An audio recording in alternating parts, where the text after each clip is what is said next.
This is our 10th episode, and we're going to do something a little bit different. Let's talk a little bit, or let's reflect a little bit on what we've learned over the course of it's been about a month and a little bit now.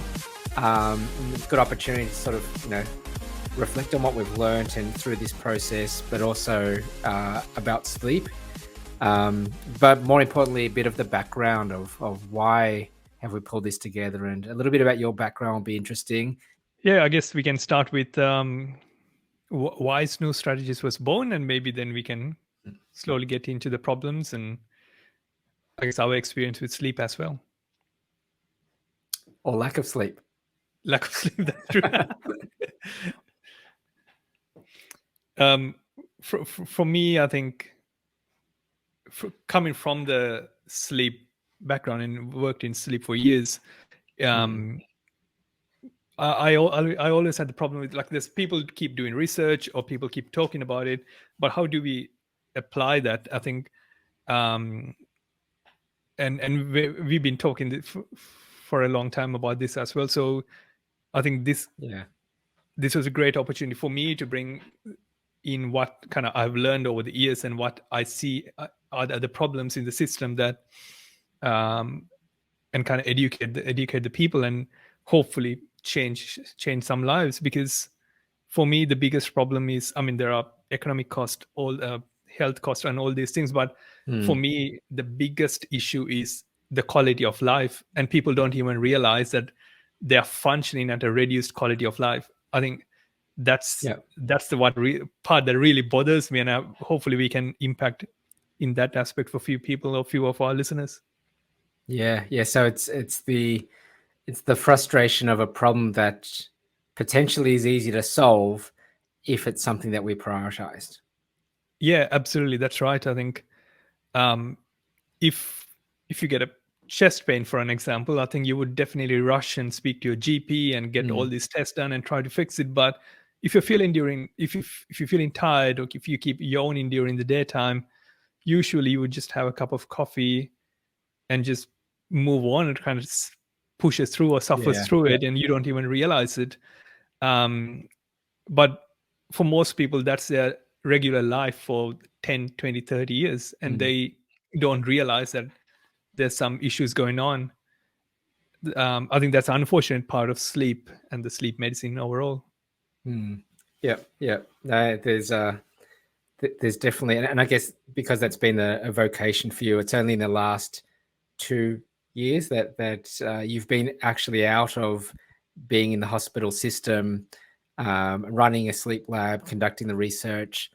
So you're in the innovation space, still in healthcare, but it's really it's been most of your working life living in this space of understanding how to improve people's lives.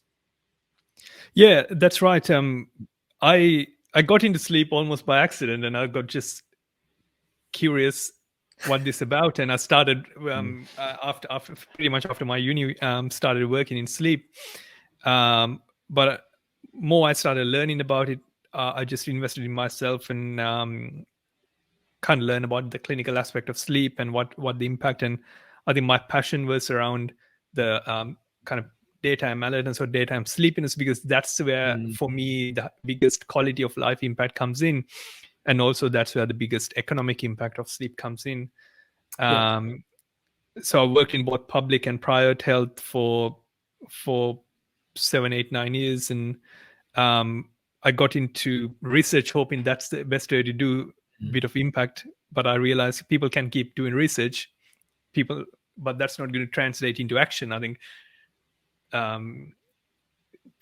there has to be a bigger movement to bring all these learnings from research to action. I think kind of moved on from research and get into other aspects of work. And the type of people that you've helped, I'm curious about that. So I'm looking at from either I can share a little bit about being a startup founder, but also working corporate. The kind of people that you've helped support through the work you've done in hospital, what sort of walks of life have they come from? I think it's pretty much all over the place. I've seen a lot of the late teens, like the kids coming in with sleep issues. One, it's quite unfortunate, to be honest. You see parents just basically thinking these kids are lazy, but eventually getting the help they need and realizing there are actual medical conditions associated with that. Other than that, you see a lot of people from different backgrounds, different ethnicities, different socioeconomic backgrounds, coming in trying to fix things. Some have realized they have issues by accident. Like I've seen many people who go into surgeries to address other issues and then realize they have sleep-related issues. I've seen many professionals, like business people, who are tired during the day trying to run their business or work in their corporate jobs, and so trying to address there. But I feel like most, or the biggest majority, or the biggest portion of the patients I've seen, they're just coming in a bit of peer pressure situation. Sometimes they keep snoring during the night. So the partner pushes them to go and get something sorted. Or it's related to, once again, work that they can't perform during the work, whether it's operating a machinery or doing a desk job that they can't stay up or stay awake. So it's a bit of a mixed bag from my experience. It's interesting that and we were digging into the parliamentary inquiry report a bit early, so we can dig into that a little bit later. But if you're an office worker, or if you work in a technology space, you can probably get away with less sleep and not being, when you won't have that workplace injury in the same way that you may have in construction or aviation or even health. I mean, health now it's becoming more accepted. And by accepted, I mean understood that healthcare workers also have significant strain, and lack of sleep in the hospital system is equally impactful from a burnout perspective. And we're already seeing the workforce impact in Australia there. Yeah, absolutely. That's right. I think it's a very good point. People who usually do office works, because they can get away, or there's a risk of injury or causing an issue is low, there's no pressure for them to actually go and identify or try to fix their problems they have as well. That's quite similar to mental health as well, isn't it? Where people are less likely to say, I recognize something doesn't feel right here, versus family or friends may give them a nudge. Yeah, that's true. You're absolutely right. I've seen that in mental health space, where most of the time it's just that family and friends kind of pushing them or almost bringing them to kind of facilities and try to get the help they need. And I think we touched a few times about the community aspect of sleep and alertness. And I think that's where you probably have to work as a team, whether it's your partner need a bit of help or the work colleague need a bit of help. Probably work managers or leaders have that conversation and work as a team. So you don't feel like it's a taboo, because it's still a thing where sleeping is not, the people don't identify it's an issue. So I think some people may have a bit of resistance to bring that, can say, oh, I don't think I can sleep at night, or I don't even have enough sleep at night. Definitely having some support will help you to make necessary changes for your lifestyle or the work. And that ties in with that presenteeism that we have here in Australia, in terms of, you may either be sick or not 100% and still feel like there's some pressure to be present, be visible. Yeah, that's right. Effective or not, you're here. And I think culturally as well, you won't often hear someone saying, I'll go home, you look a bit tired. I think it's slowly creeping in now, but it's also, you're a bit weak. You're a bit That's weak. Right. If you need a nap, and we're in a different work culture at the moment. We're not in corporate, but you can see where there'll be some work cultures that would err on the side of toughness is important, for and sure. displaying strength in the workplace through, whether it's personality or whether it's hey, that person never sleeps, oh, good on them, we should all be like that. It's like, that's the current status quo, working harder rather than working smarter. Yeah, that's true. And you see that quite a bit in kind of entrepreneurship space as well. We almost glorify not sleeping and working all the time. But I think people should understand there's so much to life other than work, even though it could be a good driver for you to keep going. That's maybe only thing that kind of make you get out of the bed. But people really should, I think, prioritize their personal life and build work and everything else kind of around your sleep and your health and well-being. But unfortunately, there's still that kind of stigma around it. Is it a sign of weakness if I say, oh no, I need 8 hours of sleep, oh no, I'm tired, I need to go and have a nap? And maybe now is the right time after 3 years of having experienced COVID. Last year was still coming out of it, but even now, just now, a family friend unfortunately got COVID. It's still there in the community. It hasn't disappeared, and we're still adapting our lives to it. And workplace as well is still impacting. So this question of what's the workplace of the future, what's the right workforce, how do we work, ways of working, they're really compelling, and we haven't quite landed on it yet, but that's the opportunity, right? To say, how might we build work around us as human beings and what we need in our community and family and those sort of things. Yeah, that's right. I think it's a perfect opportunity to redesign how people work. I guess one of the good things about COVID is that introduction of hybrid work, and for the longest period of time, lot of the managers had that. I think some still do that. Had the mentality, I must see my staff so I know that they are working, but there's no merit to it. You can still see staff and they may not be productive. I think there are a lot of leadership lessons you can learn from it, and the times have changed. We survived 2-3 years now with remote working or hybrid working. That's true. Yeah. And companies didn't go down because of the hybrid work. I think employee satisfaction went up and people are happier at work to the level I've seen many job ads now specify whether it's hybrid work or on-site work. But I think we really should take it to the next level where hybrid doesn't necessarily mean working from the office and work. I think so. We are not just a location aspect of work, like the flexibility should really be given to more have a personalized sort of work rather than we kind of mold people into how the business should want their kind of employees to work. But absolutely right. This is the right time. Hopefully we can start a movement and push that change through.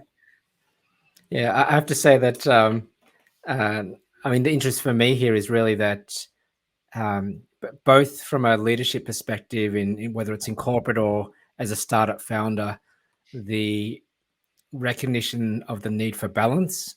And I have been, my first startup was back in 2001, early 2000s, during the days of social networks first starting to kick off.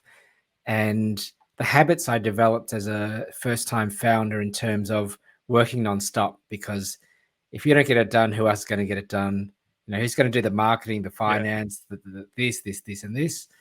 So you get into a habit of never being able to switch off.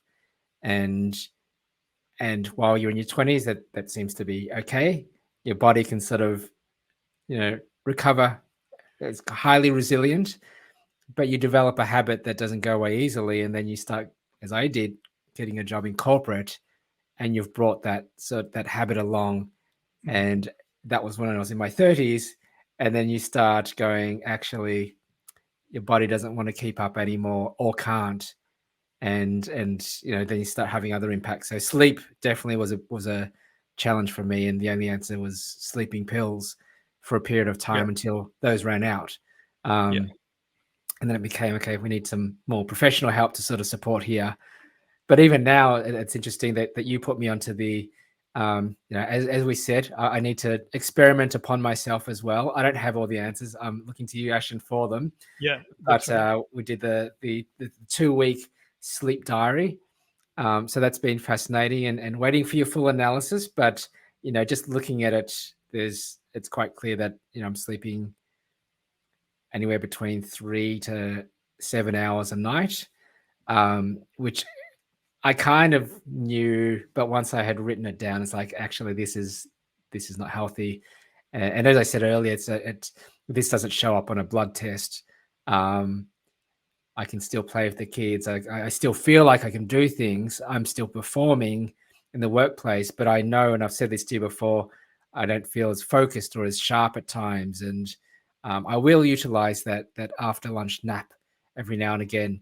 But these are kind of like the band-aids to, well, why don't you just get up your sleep? Yeah. And you sort of, I showed you the walkthrough of my evening plans. It's like, well, I like to do startup work. I like to do this work. I like to do that work on this podcast thingy, So it's about how to achieve the balance amongst all that. So this is really compelling for me because I'm learning a lot through the process of talking to you. But this is also laddering up to understanding the national challenge. And I didn't know, I'm certainly not alone. It's a national issue when it comes to lack of sleep, or what they call inadequate sleep. So I don't have any sleep disorders, but it's certainly, if not totally, in my control to address this problem. And there's many other Australians that are under the same situation. It's in their capability to solve for their own problem. There's a whole bunch of Aussies that it may be a sleep disorder or pathological. So that's a different bucket of challenges. But that's fascinating to understand just how big a problem it is. Yeah, absolutely. And it's not just in Australia, like it's all over the world. And I think I was reading just before, the US, the economic cost of insufficient sleep is around $410 billion a year. That's just crazy. It's incredible amount of cost to the society, and people sometimes don't even realize it. I think in US, about 35% of the population sleep less than 7 hours a night, and half of the population is sleepy during daytime. Imagine that. It's the impact it has on the quality of your life, the real impact on the relationships. And we know when you sleep less, it impacts your mood. People can get more agitated, more stressed, and that will go into the relationships you're having with your kids, your spouse, even at the work, with work colleagues or your customers.